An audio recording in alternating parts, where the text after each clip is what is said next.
Yo, what's going on guys? HyperX here. Welcome back to another video for Monster Hunter Stories 2. And this week, of course, is an exciting time for Stories 2 because we get our first content drop. This week, we're going to have a chance to fight Kulve Taroth, Hellblade Glavenus, and Bolt Reaver Astalos. Of course, the latter two, Hellblade and Bolt Reaver, we can also get as monsties. Unfortunately, we can't do that for Kulve Taroth, but regardless, it's going to be a fun week. That means new equipment to craft, new weapons, new monsties, new skills, lots of cool stuff to look forward to. And with that in mind, I thought I'd put together a handy guide with a few tips that you should keep in mind or you should consider doing ahead of time in order to prepare for this update. However, just before we continue with the video, if you guys can spare me 60 seconds, I want to tell you about the HyperX Quadcast mic. It is the mic that I use, and it's of course from HyperX. They are a sponsor on this channel. I use their mics, their keyboards, their mice. In fact, if you guys want to pick anything up from their website, you can use code HyperX to save some money. But this is an incredibly cool mic, partly because it just looks super cool. I would go as far as to say it's probably the coolest looking mic I have ever seen. You have this cool pulsating color scheme to it, and it's also incredibly easy to mute. If you just tap the top of it, the colors go off, that means it's muted, so it's incredibly intuitive to use. It's also got a very nice easy dial to adjust the gain on the bottom of it, so it's all nice and smooth. And in terms of quality, this thing is fantastic. If you have it mounted on your desk, it also comes with an anti-vibration shock mount, but you can of course take it off and put it on a regular boom mic.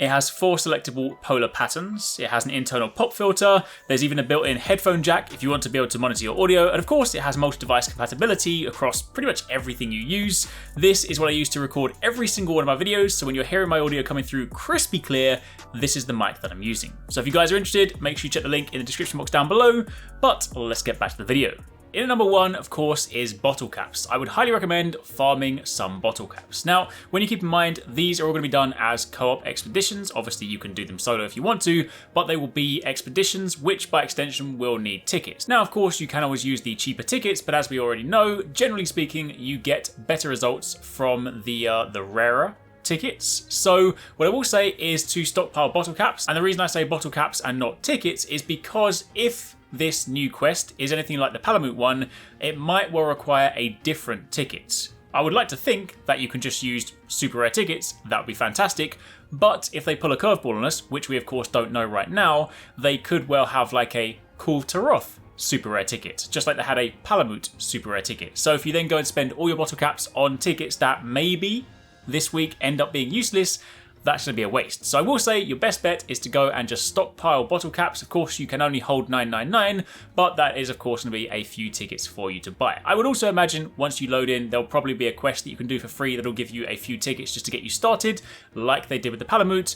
But again, best not to assume. Farm those bottle caps. As a reminder, you can go to Evidens, you can go to Rare Dens and open chests, you can play PvP, and whether you win or lose, you'll get bottle caps. And of course, you can go to co-op expeditions. One of the easier ways to do that is to go and use the silver tickets, and then simply run through on Nagakuga, gather as many bottle caps as you can, and you can actually leave without having to fight the final monster, and you then keep all your bottle caps. So if you want to be super efficient, that's a fantastic way to do it. But either way, stockpile your bottle caps.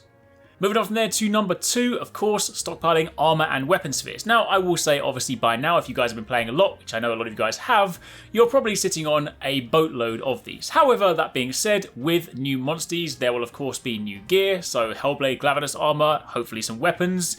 Bolt Reaver Astalos armor, hopefully some weapons, and Kulve Taroth, again, hopefully weapons and gear. In fact, there better be weapons and gear, given that you can't have it as a monstie, there better be some good stuff. So it's fair to say, you're going to need armor spheres, you're going to need weapon spheres. So if you do happen to be running low, then don't forget, easiest way to do this is to go to the prayer pot and to pray for gathering. You can then of course go to a location like the Turga Volcano base, and you can then run around in a little loop mining the nodes, and generally speaking, you'll of course get 1 or 2 each time. You can then also just mine these in rare dens, and again, you can mine these in co-op expeditions. So stockpile those spheres.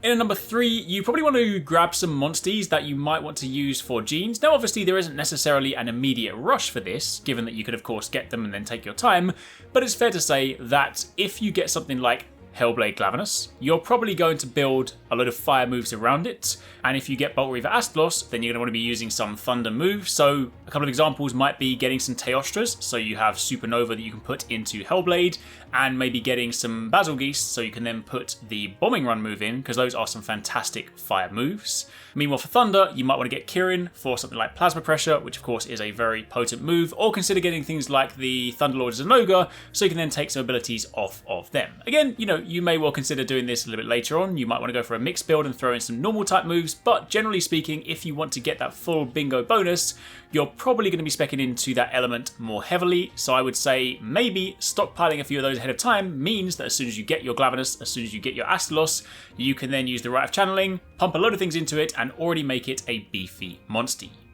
Now, of course, outside of that, it may well be that you want to prepare a monster with an advantageous element to fight these monsters. Now again, you might not necessarily have to. You've probably got a big enough, powerful enough team, but if you go by their appearance in previous games, then Hellblade Glavenus is weakest to water followed by ice, and Bolt Reaver Astalos is weakest to ice followed by water. So generally speaking, ice and water would be decent coverage, so if you wanted to spec them up, it is of course worth mentioning, as I've said before, water is one of the more underrepresented elements right now. Of course, when Solstium Mizutsune comes in, hopefully that'll change, but regardless, if you want to sort of lean into that elemental thing to give you a little bit of an edge in battle, then you might want to consider specking up a water or ice monster. And then of course finally, number 5 is just to level up. I mean, you're probably going to be fine where you are. If you've completed the game and you're in a position where you can do 8-star and probably by extension 9-star quests, you're probably going to be more than fine to jump in, but it doesn't hurt to level up. Of course, the higher the level you are, the more you're going to hit, and the easier time you're probably going to have. So if you've basically gone through the checklist and you're like, yep, got my bottle caps, got my spheres, got my monsters, what else do I do?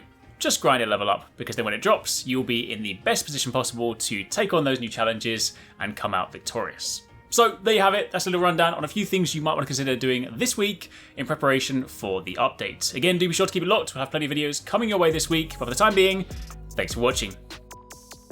If you want to catch more from us at HyperX Gaming, don't forget you can catch the guys TwoSixNine and Paradise Central streaming over on Twitch weekdays, playing a variety of games. If you guys want to jump in, tune in, watch, and even join in, then make sure you check them out. The links to those are in the description box down below, and of course you can join the Discord to get involved in all of the discussions.